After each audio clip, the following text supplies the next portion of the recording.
It's Noel from obviously Fight Talk, and I am joined with the victorious storming Norman Parke. Norman, I'm sort of last in the interview queue here, and for some reason, like everyone, you know, we're talking about the fight.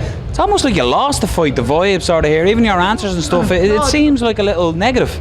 No, I don't know. It's like obviously, like some boy says that he thought he won it, but I know I won the first 2 rounds. Paul had a very strong 3rd round, so.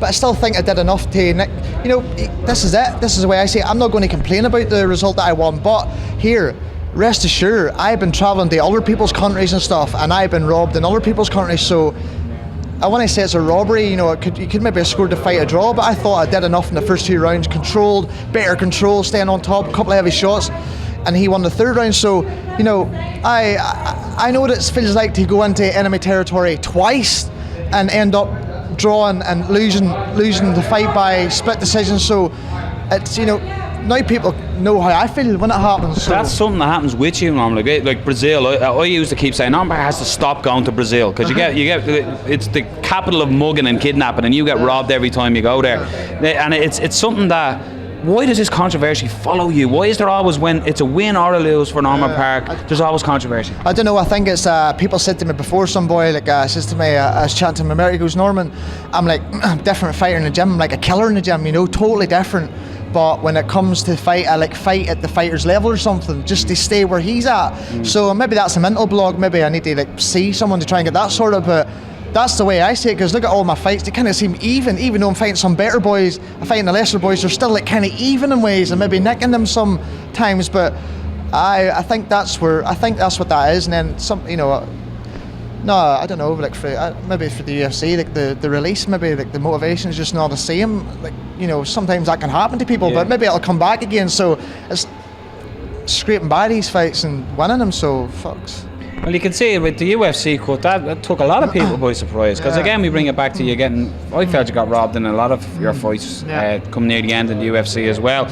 But is that like, is the hunger there? You spoke about it recently there as well in another interview. But I remember Norman Parke. You were always with UFC. You were always the mouthy guy as well. You know, promoting yourself, putting your name forward, but backing it up as well.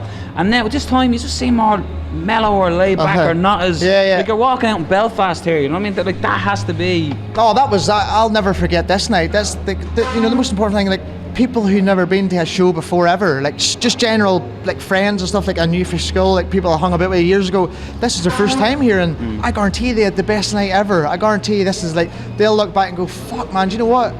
I could go out drinking in the bar every night, but I could go to one of these and have the best night of my life. So that's a good memory for them and a good memory for me. So it was definitely, it's another memory in the bank to, you know, look back on and say, fuck, remember I headlined the show in Belfast and stuff like that there. So it's definitely a good memory, so we'll see. You've one more fight on the contract. You know, BAMMA are coming back, and we know we can't say where, but being perfectly honest, we know it's probably going to be Dublin. They're staying, bouncing between. It could be Birmingham. You know, that seems to be the home. So that's something. What do you want? You're talking about belts mean nothing to you. They're shiny ornaments. So what you want the big fight? So who do you want to fight? Fuck, I don't know. Just someone who's in like someone who's maybe like trying to take that step into the. I didn't want to try and fight a young prospect who's like trying to work their way up. Take a name off you. No, not even that. Like a young guy who wants to try and make it to the big show. That's like not a good opportunity for them to, you know, maybe lose the fight. It's not a good thing to match them up with a veteran like that there and stuff. But not to say that would beat them. But I would love to fight someone who's been in the UFC and had loads of fights and like. That's a good fight, you know, that's like... One fight that was social media, it's more than likely not going to happen now. We were on a 2-fight win streak and he's on a 3-fight loss streak. It was Decky Dalton was calling. It was due to happen, it was bound to happen, but unfortunately the injury you got sustained at the Cage Legacy fight ruled that out. Is that something that almost you want to do as a personal thing to shut Decky up in a way? No, I had nothing against. Like Decky was in there warming up and I was chatting to the young lad. I just says, good luck man, your fight. Take all that's just to hype the fight up. But do you know what, I understand that lad's like fucking personal issues. Everybody's got every fucking fight. People think the fight life's fucking the best life ever.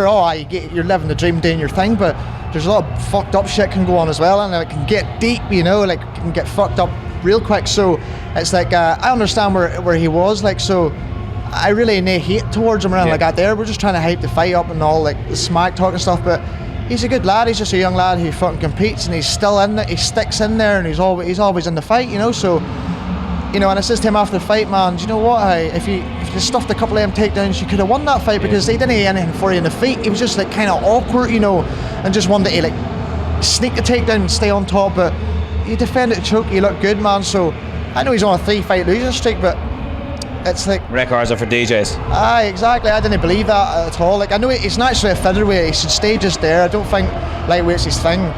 You know, a lot of big boys up there. So I don't know what'll happen next. Just whoever fucking comes and just if it like interests me. That's the only thing. I don't know. Maybe I need to go somewhere and train like to get my fucking head away from all the other bullshit or something like that. There, maybe I need that. You know.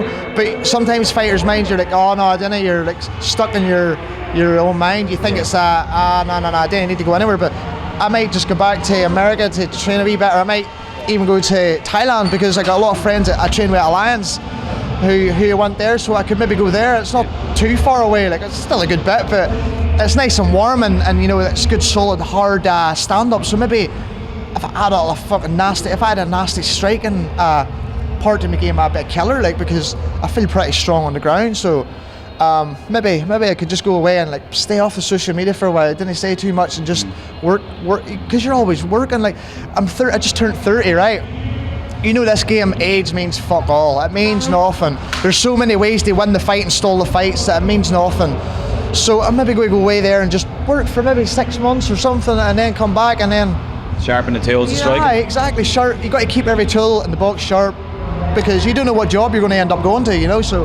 Teammate Rhys McKee this evening, unfortunately you were talking in another interview that Rhys wasn't feeling well before the fight, so he lost the victory. He lost the fight unfortunately and lost the belt. We see Rhys, we have Rhys on the show on numerous occasions, see him as an absolute future superstar. He is a superstar now. What advice would you have for Rhys coming off the loss?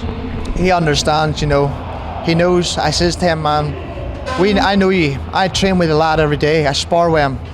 I trained with that young lad since he was 15 years of age, and I seen this wee skinny, just lanky Larry frame, just growing into a young man who's like doing strength conditioning, getting in good shape, and like a nasty striker, man, nasty.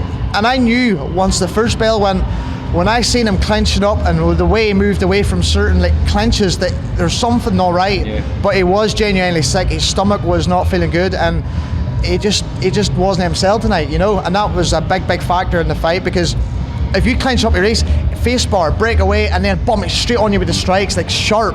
That wasn't there tonight. You seen him trying to look for the takedowns, it was sloppy a bit, and he was genuine. I don't think he was hydrated properly, and he says he thinks he's got a touch of a bug coming on. So he understands. He goes, look, I know, man, I know what's up. That's what happened. It's not like I'm a shit fighter, I just got beat by the better boy. That's what happened. So I know for a fact he would beat that boy. He beat that boy if they fight. 9 times out of 10 he beats that boy in the rematch, fully fit and not sick, definitely. But didn't he take anything away from that young lad who stepped in short notice and took that fight? That takes balls to do that, and now he's the champion. So respect to him for that. Well, listen, Norman, thanks for taking time. We'll let you go and have a drink, a well-earned drink. That is Norman Parke, who has racked up another victory. The victorious. Mood got a little weird earlier there. Everyone seemed to be putting you down, but congratulations. Thank you, man. Thank you. I know you're all saying it's 29 to squeeze in my hand. Oh, sorry. 29 to what you Paul, but you know it's.